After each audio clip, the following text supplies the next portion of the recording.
किराएदार बेटा। उठ जा नालायक, सुबह के 8 बजने को है। तुझे एग्जाम नहीं देना क्या? थोड़ी देर और सोने दीजिए ना पापा। तू उठता या फिर मैं तेरे ऊपर पानी फेंकूं? रोज गधों की तरह सोता रहता है, पेपर की कोई टेंशन ही नहीं है। और एक हमारा समय था जब हम पेपर में फेल होने के डर से रात भर पढ़ा करते थे, सो ही नहीं पाते थे। तो क्या अब आप उसका बदला मुझसे लेंगे? मैं 15 मिनट बाद उठ जाऊंगा, आप प्लीज जाइए, मुझे डिस्टर्ब मत कीजिए। इतना कहकर रौनक रजाई ढककर फिर से सो जाता है। तू ऐसा नहीं मानेगा, रुक मैं अभी पानी लेकर आता हूँ। बस फिर क्या था, इतना कहकर वो भागते हुए बाथरूम में जाते हैं और पानी की एक बड़ी सी बाल्टी लाकर रौनक के ऊपर फेंक देते हैं। पानी पड़ते ही रौनक झट से उठ जाता है। ये आपने क्या किया पापा? अब तो उठेगा नहीं तो यही करना पड़ेगा ना। वैसे थैंक्स डैड, आपके कारण ना अब मुझे नहाने की भी जरूरत नहीं पड़ेगी। चलिए अब आप माँ से बोलकर मेरे कपड़े निकलवा दीजिए, तब तक मैं ब्रश कर लेता हूँ। वैसे कल ना आप एक काम और करना, नहलाने के साथ साथ मुझे ब्रश भी करवा देना। ये ब्रश करने में ना मुझे बहुत आलस आता है। रौनक की बातों से अरविंद का मुंह खुला का खुला रह जाता है। वो अपनी पत्नी कमला के पास जाता है और रौनक की हरकतों के बारे में बताता है, जिसे सुन उसकी पत्नी हंसने लगती है। तुम अपने बेटे को समझाने के बजाय हंस रही हो। रौनक बच्चा है, धीरे धीरे सुधर जाएगा, आप क्यों उसके पीछे पड़े रहते हो?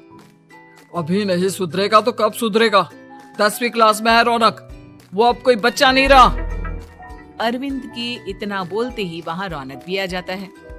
क्या डैड, मैंने आपको एक काम दिया था, वो भी नहीं हुआ आपसे। अरे क्या हुआ बेटा? माँ, मैंने डैड से बोला था कि वो आपको बोलकर मेरे स्कूल की यूनिफॉर्म निकाल दे, लेकिन मेरे पीछे पड़ने के अलावा इनसे एक काम ढंग से नहीं होता। देख रही हो कमला, देख रही हो अपने लाडली को? अरे आप चुप रहिए जी।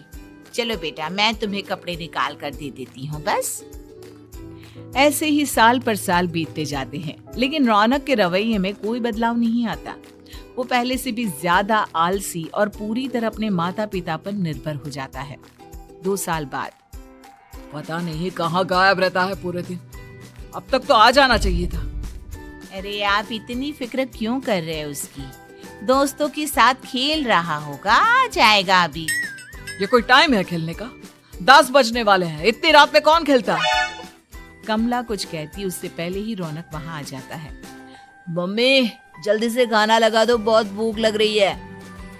तुम्हें तब तक खाना नहीं मिलेगा जब तक तुम बता नहीं देते कि इतनी रात गए कहाँ से आ रहे हो।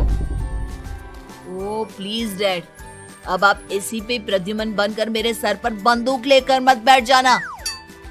फालतू की बकवास बंद कर और बता कहाँ से आ रहा है।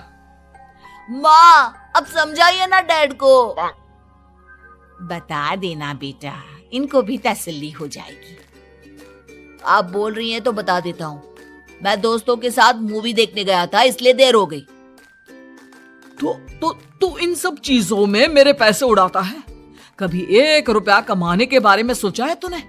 जब देखो हवा की तरह पैसे उड़ाता रहता है। माँ अब आप इन्हें चुप करा दीजिए, वरना ना मुझे गुस्सा आ जाएगा। अच्छा क्या कर लेगा? बता ना क्या कर लेगा तू? वैसे बात तो ठीक ही है, मैं कर ही क्या सकता हूँ। पैसे तो फिर भी मैं आपसे ही मांगूंगा ना। चलिए अब ये सब बात छोड़िए और मम्मी मेरे लिए खाना लगा दीजिए। अभी लगा देती हूँ बेटा।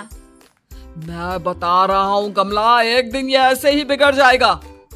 ओफो, आप क्यों इतना पीछे पड़े रहते हो मेरे बच्चे के? बात की बाद में देखेंगे, अभी आप शांति से उसे खाना खाने देंगे। अगले दिन डैडी मुझे 10,000 रुपए चाहिए। हाँ? अब इतने पैसे क्यों चाहिए तुझे? डैड अब बिना सवाल किए कभी पैसे नहीं दे सकते क्या? जब तक तू बताएगा नहीं तुझे पैसे भी नहीं मिलेंगे। अरे अब आप अपने बेटे को पैसे भी नहीं दे सकते? नालायक, तेरी उम्र के लोग नौकरी करते हैं और एक तू है जो नौकरी करने का नाम ही नहीं लेता कभी।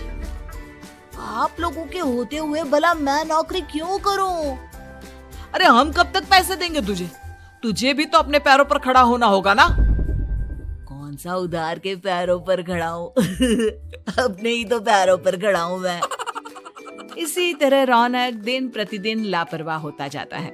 उसकी लापरवाही को देखते हुए अरविंद और कमला अपने बेटे की शादी कराने का फैसला लेते हैं और 1 महीने के अंदर अंदर ही रौनक की शादी मेघा नाम की लड़की से करा देते हैं। शादी के कुछ दिन बाद, रौनक, मुझे एक अच्छी सी साड़ी चाहिए, आप ला दोगे ना? हाँ, क्यों नहीं। कितने तक की आती है साड़ी? यही करीब 5,000 तक की। तुम चिंता मत करो, मैं आज ही डैडी से पैसे मांगकर तुम्हारे लिए साड़ी ले आऊंगा। आप कब तक ऐसे ही अपने पापा से पैसे मांगते रहेंगे? कोई अच्छी सी नौकरी क्यों नहीं कर लेते आप? अरे डैड के होते हुए मुझे नौकरी करने की जरूरत ही क्या है? पर आप ऐसे कब तक उनसे पैसे मांगते रहेंगे? कुछ आपको अपने दम पर भी तो करना होगा ना। अब तुम भी बाकी लोगों की तरह मुझे ज्ञान देना शुरू मत कर देना। साड़ी चाहिए ना तुम्हें, मिल जाएगी बस। इतना कहकर रौनक अपने पिता से पैसे मांगने चला जाता है। डैडी, मुझे 5,000 रुपया चाहिए। अब 5,000 क्यों चाहिए तुझे? वो मेघा को साड़ी चाहिए थी। अरविंद आगे बिना कुछ कहे चुपचाप उसे पैसे निकाल कर दे देता है। कुछ दिन बाद, तुम्हें नहीं लगता कमला, रौनक हम पर पहले से भी ज्यादा डिपेंड हो गया है? मुझे तो अब उसके भविष्य की चिंता होने लगी है। कल को हमें कुछ हो गया तो वो क्या करेगा? काश तुमने पहले ये सोच लिया होता तो आज हमारा बेटा इतना लापरवाह नहीं होता। तब मुझे कहाँ पता था कि मेरा लाड प्यार उसे इतना बिगाड़ देगा कि वो इस हद तक लापरवाह बन जाएगा। कोई बात नहीं, अभी भी देर नहीं हुई। मुझे पता है उसे कैसे सुधारा जा सकता है। कैसे?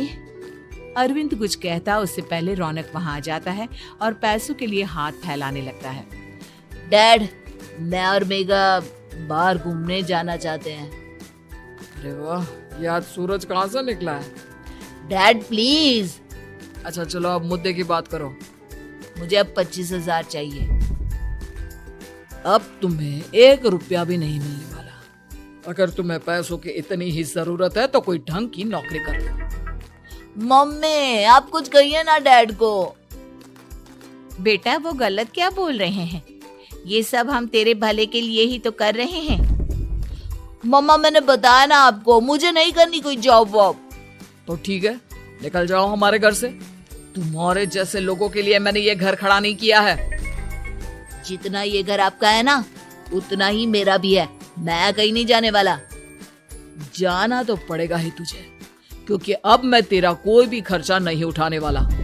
ठीक है, मत उठाइए मेरा खर्चा, मैं अपने दम पर भी जी सकता हूँ।